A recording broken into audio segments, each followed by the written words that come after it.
दोस्तों वारी energies limited की बात करें तो फाइनली स्टॉक ने आपके इन्वेस्टमेंट को डबल कर दिया। 1500 के आसपास जो यहाँ पे देख सकते हो कि आईपीओ लाया गया था वो आज इंट्राडे में 3000 को क्रॉस कर गया। तो जो काफ़ी दिनों से लोग वेट कर रहे थे कि ये स्टॉक कब जाके डबल होगा, क्योंकि जब लिस्टिंग के पहले ही अगर आप देखें तो जीएमपी इसका 100% दिखाई दे रहा था। उससे लग रहा था कि 3000 के आसपास लिस्टिंग होगी, लेकिन लिस्टिंग 70% प्रीमियम में हुई थी। लेकिन फाइनली स्टॉक वहाँ तक पहुँच गया, जबकि बाजार में तूफानी गिरावट का माहौल है। उसके बावजूद भी स्टॉक पॉजिटिव ट्रेड करा है। ऐसे में क्या यहाँ पे इस लेवल पे अब खरीदारी कर लेनी चाहिए या फिर अभी बाजार से हमें दूर होना चाहिए? तो मार्केट पे ऑलरेडी हमारा वीडियो बन चुका है, बाजार में ये गिरावट क्यों हो रही है, इसके पीछे 5 बड़ी वजह जो अगर आपको जाननी है तो आपको वो वीडियो जाके ज़रूर देखना चाहिए। इसके अलावा जो इन्वेस्टर है जिनको बाज़ार में निवेश करना है उनके लिए क्या रणनीति हो सके जिससे उनको नुकसान कम हो और आने वाले समय अच्छा रिटर्न मिले, तो वो भी उसमें वीडियो के माध्यम से सारी जानकारी मिल जाएगी। तो वीडियो जाके आपको ज़रूर देखना चाहिए। इससे पहले ऑलरेडी वीडियो बन चुका है। लेकिन फ्रेंड्स, उससे पहले अगर आप पहली बार हमारे चैनल पे आए तो चैनल को सब्सक्राइब कर दीजिए, एक बेल आइकॉन दबा दीजिए ताकि जब भी नया वीडियो बने पहला नोटिफिकेशन आपको मिले। वीडियो पसंद आए तो लाइक से जरूर कीजिए। चलो फ्रेंड्स, वीडियो स्टार्ट करते हैं। मैं हूँ आपका दोस्त एस बी दवे और हमारे अपने चैनल ऑनलाइन कमाई में आपका बहुत बहुत स्वागत है। तो सबसे पहले बीएसई सेंसेक्स की बात कर ले। इस समय 2 बजे के आसपास का टाइम है। बीएसई सेंसेक्स 78,524 के स्तर पर है, जहाँ पे 1199 यानी 1200 पॉइंट की बड़ी गिरावट देखने को मिल रही है। यानी सेंसेक्स 1.50% इस समय गिरा है, 1.5% के आसपास की गिरावट है। जबकि सुबह शुरुआत बिल्कुल फ्लैट हुई थी, उसके बाद में एक तरफा गिरावट का माहौल बना। ये बात अलग है कि निचले लेवल से अगर आप देखें तो आपको यहाँ पे करीब 200-300 पॉइंट की थोड़ी सी रिकवरी देखने को मिलेगी, क्योंकि इंट्राडे में आप देख सकते हो कि ये जो गिरावट है ये 1500 पॉइंट तक चली गई थी। परंतु अभी भी गिरावट का माहौल तो बना हुआ है। इसमें निफ्टी फाइनेंशियल सर्विस में भी काफ़ी बड़ी गिरावट है। 23,649 के स्तर पे लगभग 300 पॉइंट की गिरावट है, यानी 1.25% डाउन है निफ्टी फाइनेंशियल सर्विस। उसके बावजूद भी वारी एनर्जी का शेयर इस समय पॉजिटिव ट्रेड करता हुआ आपको दिखाई देगा। तो स्टॉक की शुरुआत देखो कि 2,909 पर हुई और देख सकते हो कि 2890 की क्लोजिंग थी फ्राइडे के दिन। इंट्राडे में 3015 तक चला गया स्टॉक। जो लो है वो 2712 का है, यानी निचले लेवल पे स्टॉक गया, लेकिन वहाँ से खरीदारी ज़बरदस्त लौट के आई और जिसके दम पे इस समय स्टॉक फिर से सुबह की ओपनिंग प्राइस के आसपास यानी 2909 के आसपास स्टॉक ट्रेड करता हुआ दिखाई देगा, जहाँ पे 0.65% की तेज़ी है। तो बाजार का साथ नहीं मिला, वरना यहाँ पे स्टॉक में आज भारी भरकम तेज़ी बन सकती थी। तो 2712 इंट्राडे का लो है, लेकिन हाई 3015 का, और ये इसका एक ऑल टाइम हाई है। फाइनली 1503 में आईपीओ दिया गया था और आज 3015 हो चुका है। तो इन्वेस्टमेंट बिल्कुल डबल हो चुका है। जो भी निवेशक अभी तक जिन्होंने शेयर नहीं बेचे थे आईपीओ में लगे होंगे, उनको आज उनको बेनिफिट ज़बरदस्त मिल रहा है, क्योंकि गिरते बाजार में उनका इन्वेस्टमेंट यहाँ पे डबल हुआ है। अब इसकी परफॉर्मेंस अगर आप देखें तो 28 अक्टूबर को आप देख सकते स्टॉक लगभग 2338 के आसपास था यहाँ पे। उसके बाद 29 अक्टूबर को स्टॉक आ गया 2380 के आसपास, जहाँ पे 1.74% की तेज़ी देखने को मिली। 30 अक्टूबर की बात करें तो क्लोजिंग 2441 के आसपास है, जहाँ पे 2.52% की तेज़ी बनी। और 1 नवंबर को यानी फ्राइडे के दिन अगर आप देखें तो 2890 पर स्टॉक आ गया 15.52% की बम्पर तेज़ी के साथ। यानी आप क्लियरली देख सकते हो कि आईपीओ आने के बाद इसने गिरावट दिखाई नहीं, लगातार स्टॉक दौड़ा ही है। और अब आप देखिए कि आज भी शानदार तेज़ी बन सकती थी अगर बाजार ने साथ दिया होता था, क्योंकि फ्राइडे और गुरुवार को इसने मिला के लगभग 18% की तेज़ी बताई थी। तो आज बाजार की गिरावट का थोड़ा सा असर निगेटिव देखने को मिल रहा है। तो अभी वारी एनर्जीज और 2 और स्टॉक के ऊपर शॉर्ट टर्म कॉल दिए गए मार्केट ब्रोकेज हाउस की तरफ से, देख सकते हो कि यहाँ पे खरीदारी के लिए कह रहे।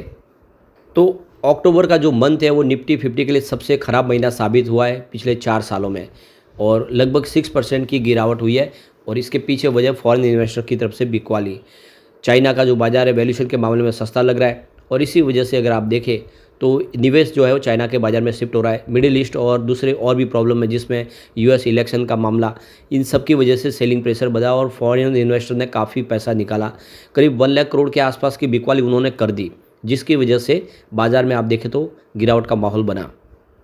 पिछले महीने में सिर्फ इंडिया के बाज़ार को छोड़ के चाइना हो, जापान हो, कोरिया, यूएस के सारे बाज़ार ने क्लोजिंग है वो पॉजिटिव दी है और बाज़ार जो है ग्रीन के साथ क्लोज हुए। लेकिन अक्टूबर का महीना इंडिया के बाज़ार के लिए ख़राब साबित हुआ। अब यहाँ पे वारी एनर्जीज के लिए देखें तो बुल केस में कहाँ तक स्टॉक जा सकता है और बियर केस में स्टॉक कहाँ तक जा सकता है, क्या संभावना बनेगी। तो वारी एनर्जीज के लिए अगर बुल केस की बात करें तो इस समय ग्लोबल लेवल पे कंपनी की एक पोजीशन बहुत ही शानदार है, मार्केट लीडर कंपनी है, लगातार इनका बिजनेस बढ़ रहा है।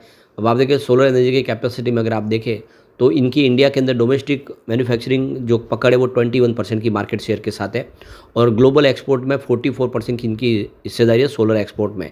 तो क्लियरली देख सकते हो कि मार्केट लीडर कंपनी है, काफ़ी तेज़ी से इनका बिजनेस बढ़ रहा है, तो इसीलिए आने वाले समय ये बेहतर कर सकता है। अब यहाँ पे बेयर केस में देखें तो यहाँ पे सोलर इंडस्ट्रीज़ के लिए कुछ यहाँ पे रिस्क भी है। सोलर मार्केट के लिए जो सबसे बड़ी बात है कि इस समय हाईली कॉम्पिटिटिव है सोलर इंडस्ट्रीज़। इसके अलावा प्राइस प्रेशर का भी इस पर असर देखने को मिलता है, बहुत डोमेस्टिक और इंटरनेशनल मार्केट में। और इनपुट कॉस्ट बढ़ जाती है तो फिर उससे रिस्क भी बढ़ जाता है, क्योंकि प्राइस महंगी होने से फिर आपको प्रोडक्ट भी महंगा बेचना पड़ेगा, जिससे खरीदार ढूंढने मुश्किल हो जाते हैं। तो मार्जिन का भी प्रेशर देखने को मिलेगा। ये कुछ इस सोलर सेक्टर के लिए प्रॉब्लम है, लेकिन वारी एनर्जी लगातार अपने बिजनेस को बढ़ा रहे हैं। अब वारी एनर्जी के फाउंडर ने तो कमाल ही कर दिया है, 5,000 के एक लोन से बिजनेस की शुरुआत की और ये भी अपने रिश्तेदारों से 5,000 का लोन लिया, उसके माध्यम से जो बिजनेस शुरू किया वो बिजनेस अगर आप देखें तो 45,000 करोड़ के बिजनेस में बदल चुका है। और हितेश दोषी इस समय बिलियनियर बन चुके हैं। सोलर इंडस्ट्रीज़ के वो सबसे बड़े आप देखें प्लेयर है बाज़ार में। आप देख सकते हो कि इन्होंने 5,000 से बिजनेस की शुरुआत की और 1.5 लाख रुपीज़ का निवेश करके इन्होंने मैन्युफैक्चरिंग कंपनी शुरू की, जिसका कामकाज था देखिए प्रेशर गेज, इंडस्ट्रियल वाल्व और गैस स्टेशन इक्विपमेंट बनाने का काम शुरू किया। लेकिन बहुत जल्द उन्होंने अपने बिजनेस को शिफ्ट कर दिया सोलर सेक्टर में, जो आने वाले समय देश का फ्यूचर था। उन्होंने समझ लिया कि यही बिजनेस है जो आगे जाके चलने वाला है और उनका जो फैसला था वो काफ़ी शानदार रहा। उनको देख सकते कि काफ़ी ज़बरदस्त बिजनेस में ग्रोथ भी देखने को मिली और इंटरनेशनल क्लाइंट भी मिले यूनाइटेड स्टेट से और यूरोप से, जिसकी वजह से उनका बिजनेस दिन दूना रात चौगुना बढ़ा और आप देख सकते हो कि एक बड़ा एम्पायर खड़ा कर दिया। और वारी एनर्जीज ने इस बार IPO में भी लोगों को मालामाल किया। तो हितेश दोषी के लिए 2007 साल काफ़ी शानदार है, जब उन्होंने जर्मनी के एग्जीबिशन में हिस्सा लिया और वहाँ पे इनको एक अनुभव हुआ कि सोलर सेक्टर काफ़ी शानदार है, ये आने वाले समय बेहतर होगा और उसमें उन्होंने अपना पूरा का पूरा ताकत झोंकी और आज देख सकते हो कि इंडिया की सबसे बड़ी सोलर मैन्युफैक्चरिंग कंपनी बना दी। और आप देख सकते हो कि चाहे सोलर सेक्टर के लिए वारी रिन्यूएबल्स हो या फिर वारी एनर्जीज, दोनों ही बेहतर करिए। ये जो वारी नाम दिया गया इनके हितेश दोषी के गांव में जो वारी माता का मंदिर है उसको लेकर उन्होंने इसका नाम दिया है।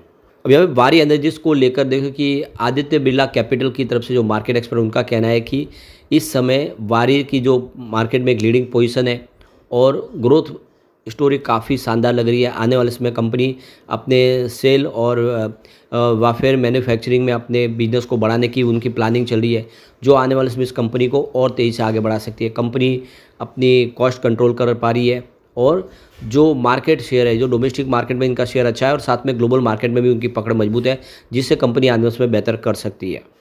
यहाँ पे अगर हम इसके कम्युनिटी सेंटीमेंट की बात करें तो इस समय 100% बाय की कॉल निकल के आ रही है, 0% सेल कॉल है और 0% होल्ड की कॉल है। यानी 100 में से 100% लोग इसको लेना पसंद करें, ये इसके लिए सबसे अच्छी बात है। यानी इस गिरावट के माहौल में भी लोगों का रुझान स्टॉक को लेकर पॉजिटिव है।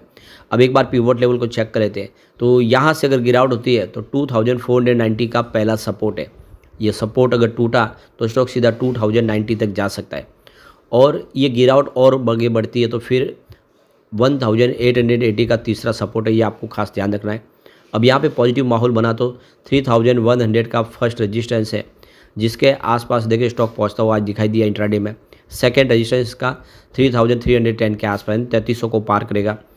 तीसरा जो रेजिस्टेंस निकल के आ रहा है वो सीधा 3710 का, यानी 3710 को पार कर सकता है। ऐसे में बड़ी तेज़ी की संभावना बन सकता है, स्टॉक ऊपर की तरफ जा सकता है और अभी भी इसमें बहुत सारी संभावना है क्योंकि पी रेशियो इसका काफ़ी कम है दूसरी पेयर कंपनियों की तुलना में। ऐसे में स्टॉक सस्ता है तो कमाल करेगा। लेकिन फ्रेंड्स, कोई भी इन्वेस्टमेंट करने से पहले अपने फाइनेंशियल एडवाइजर से एडवाइस ले ले या अपना खुद का रिसर्च करें, क्योंकि मैंने वीडियो आपके एजुकेशनल पर्पज़ के लिए ही बनाए। वीडियो पसंद आए तो लाइक से जरूर कीजिए और चैनल को सब्सक्राइब कर दीजिए।